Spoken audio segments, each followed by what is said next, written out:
Parents desperately trying to get in touch with their kids. It's a scene all too familiar for families across the U.S. And the shooting at Brown University was especially triggering to people who survived school shootings before. People like Zoe Weissman, a sophomore at Brown. But this wasn't the first time Zoe went running and hiding for her life. Zoe was in middle school when she survived the mass shooting in Parkland, Florida. I think mentally, I feel like I'm 12 again. This just feels exactly like how I felt in 2018. But honestly, I'm really angry. I'm really angry that this is happening to me all over again. And I'm just in shock. Cameron Kasky is also a Parkland shooting survivor, a gun violence prevention advocate, and now a Democratic candidate for New York's 12th district. Cameron, I appreciate you being here. It's distressing, the reason why we're talking, but I mean, you survived Parkland as well. You were older than Zoe at the time. You were in high school. What do you make of this? What is going on?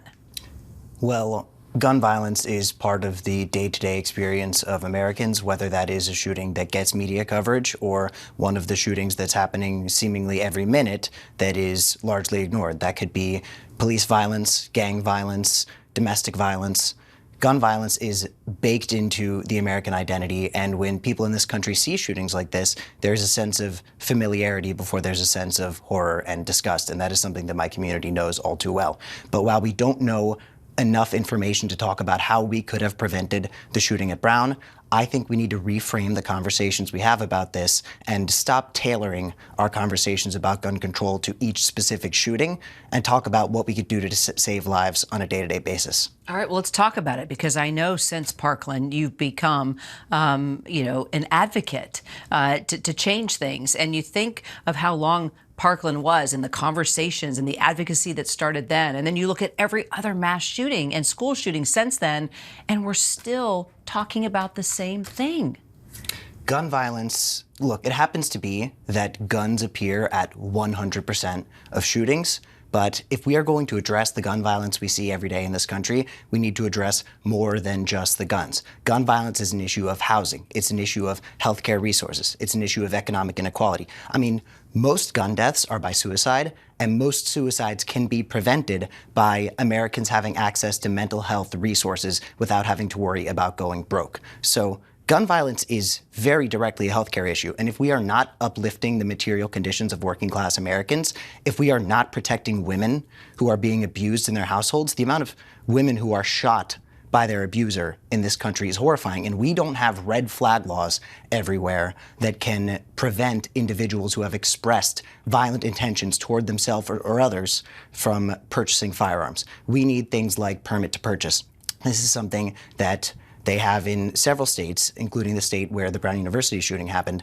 But a lot of gun laws in this country are only as strong as the gun laws in neighboring states, because a lot of guns that are recovered at crime scenes were purchased in neighboring states with weaker gun laws. We need to address these issues on a federal level, because state gun laws simply are not enough. So, and then when something like this happens, we always get into this conversation about gun laws, and then the controversy comes up once again on how do you make it the same all across the country, and then everybody gun rights activists get involved, and then we start talking about the Constitution, and then you have survivors like yourself coming forward and talking about how there needs to be change, but no one ever seems to get on the same page. Do you really think, as a survivor, as someone that even wants to become a member of Congress, do you think this is really possible? We can address gun violence without infringing upon people's Second Amendment rights. The Second Amendment guarantees the right to bear arms in a well-regulated militia. Something like permit to purchase, which means that if an individual is going to buy a weapon, they need license and registration, they need safety training, they need a background check. That is regulation.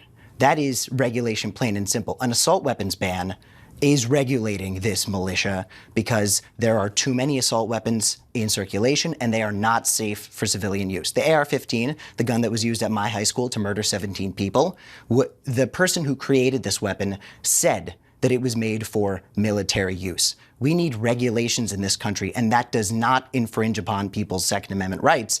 It is the gun lobby that spends a lot of money and a lot of time gaining influence over our politicians and many parts of the media to convince Americans that no regulations on guns is the only way for us to be free. And that's a lie, and we need to call it out as such. What about the black market? How many times are we talking about a murder that goes down or a mass shooting that goes down? And they didn't even, well, we talk about how many times they've just gone in and bought it legally in a gun shop. But also the black market plays a huge part in this. It never fails to amaze me how many acts of gun violence were committed with firearms that were purchased within 24 and 48 hours of the act being committed. Right. Again, suicides using guns. If individuals had to go through any sort of vetting to purchase these firearms, they could be prevented because they could get emergency care and resources to deal with this. So yes, there will be issues where people are able to obtain firearms illegally. That is already happening right now. But there is an issue right now where there are too many weapons in circulation. There's more guns than there are people, and we need to do something about it if we are going to be able to stop this. Law enforcement needs to be tackling these black market sales, but that does not mean this needs to go against the idea that we should regulate the gun sales, because let's be honest, if more guns made us safer, this would be the safest country in the world. Yeah. But there are guns everywhere. People hoard weapons with some false sense that this makes them freer in this country.